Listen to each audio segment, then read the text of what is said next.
Thirikari ya kaunti ya Murang'a ĩkoretwo ĩgĩtwarithia na mbere tabarĩra itiganĩte itanya rĩ gũtigĩrĩra gũtirĩ mũndũ ũtanagunĩka na motungata kuona mũingĩ nĩ ũrĩhaga magoti.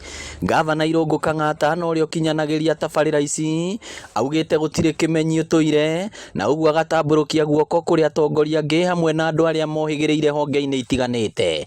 Twenda gũthondeka thirikari ĩgwĩtwo broad based, tũgakonsultanaga onokorwo wega weno itũ nĩ titĩ tũkũheana no maoni na gũkonsultanaga once in a blue moon. Niĩ na my friend mũndũ ũgĩtwo Irũngũ Nyakera, tondũ mũndũ wothe wa Murang'a nĩ mũndũ mũũgĩ na nĩagĩrĩire athikĩrĩrio na atũhe mawaidha.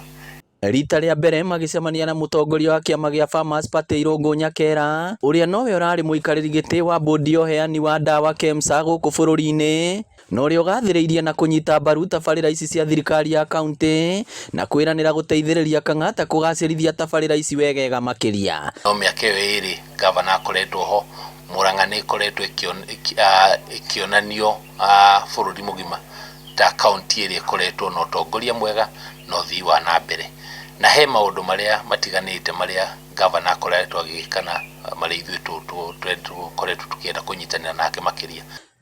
Kang'ata na Nyakera maugĩte he bata atongoria ikĩro ciothe kũrutithania wĩra hatarĩ muku na rũmena. Gũkoretwo na program ici ingĩ ta telemedicine kana thibitarĩ ĩno ĩrĩa ĩrakwo na gũcokeria gavana ngatho nĩ ũndũ wa nginya nĩ thibitarĩ ya kũrĩa Mathioya kũrĩa gũtatũire na thibitarĩ. Koguo ngĩrora thirikari ĩno ya kaunti nĩ ĩkoretwo ĩkĩarĩrĩria mũno maũndũ megiĩ ũgima wa mwĩrĩ. Maũndũ tũngĩenda Nyakera to advice on, wa mbere nĩ ũhoro wĩgiĩ ndawa. Thaa ici nĩ tweka telemedicine, nĩ tũrona ĩna mathĩna so far wĩgiĩ technical issues, ũhoro wa kũ-ensure ndawa ciĩkuo, na tondũ atũire KEMSA na KEMSA nĩyo yendagĩria kaunti ndawa, na oke atũ advice nĩ atĩa tũngĩka tũ-ensure ũhoro wa ndawa nĩ wakinyĩra andũ aitũ wegega na telemedicine yaruta wĩra. Ngĩribotera Inooro TV kuma kaunti ya Murang'a, rĩtwa rĩakwa nĩ Victor Kĩnuthia.